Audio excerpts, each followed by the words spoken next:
Night one of the CHL Championship Series officially behind us. Game one of the O and the Q officially in the books. It's Julie Tocheri and Carlo Colaiacovo with you. Now, Oshawa coming off a grueling 7-game series, Carlo against the North Bay Battalion. And you can kind of see that tonight. Yeah, you saw the fact that it impacted them and the energy that they brought to this game. And credit to the London Knights. They didn't even give them a chance to breathe in this game. The news early on with Oshawa having to play without 3 of their important players, regulars in the lineup, especially Beckett Seneca, who's one of their top scorers in the playoffs so far. And their older defenseman, Connor Punitz, was not available to them too. And you can see they're already overmatched in this series. Not having those guys in the lineup just makes things more difficult. And it was an Easton Cowan show. You know, going back to last year's playoffs in the finals, you know, for Easton Cowan, he was the guy that embraced the role of being the go-to guy. Well, now he's taking over the role of being the go-to guy because that's exactly what he was for the London Knights tonight. You saw the complete package player that he is, the elite talent, the incredible hockey sense that he brings to the game. And on a day, if you're a Maple Leafs fan, you saw the coach for the big league team get fired. Well, a lot to be excited about with Easton Cowan, the best prospect in the organization, taking over the game tonight, putting on a show. It was the Easton Cowan show tonight. 5 points in tonight's game. It was a career high for him, and it was a dominant performance by the London Knights. Yeah, 5 points through just 2 periods. Let's take a look at Easton Cowan in the playoffs right now.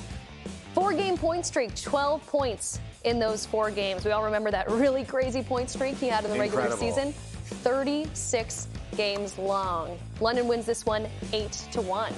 Let's shift our attention now to the QMJHL Championship Series between Baie-Comeau and Drummondville. Now, the home team hadn't lost yet at home this postseason. That changed tonight, largely thanks to Riley Mercer. He's been passed over twice in the draft, was absolutely unstoppable between the pipes tonight. Yeah, and tonight's performance is maybe reminding him that maybe he deserves a shot with another NHL team. And look, he was the first star of the game for the Knights and Voltigeurs. He had a 43-save shutout performance in a victory on the road for Drummondville to kick off their series. And Baie-Comeau had no answer. They tried to get back into this game, and every time they created chances, he was making big save after big save, looking very poised, looking very confident, and looking very comfortable in the net. And maybe getting into the heads of Baie-Comeau that has had so much good going from this playoffs, especially at home. We thought the crowd was going to be a factor. Obviously, early on, the way Drummondville got off to an early lead, that wasn't a factor. But what a performance by Riley Mercer, brother of Dawson Mercer from the New Jersey Devils. Yeah, and he wasn't the only one of Drummondville's big dogs that were rolling tonight. Jean-Drouin with his 4th career playoff hat trick. Yeah, and look, when you're looking for performances in the playoffs, you look towards your best players, and Alexis Gendron came to play tonight.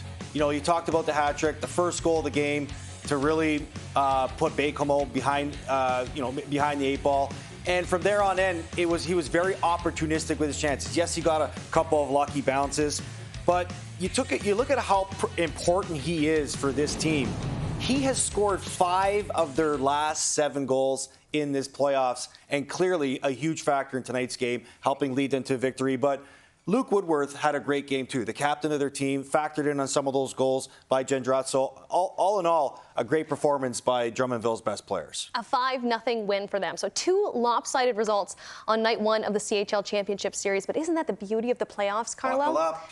Doesn't matter how you lose, just matters about next game.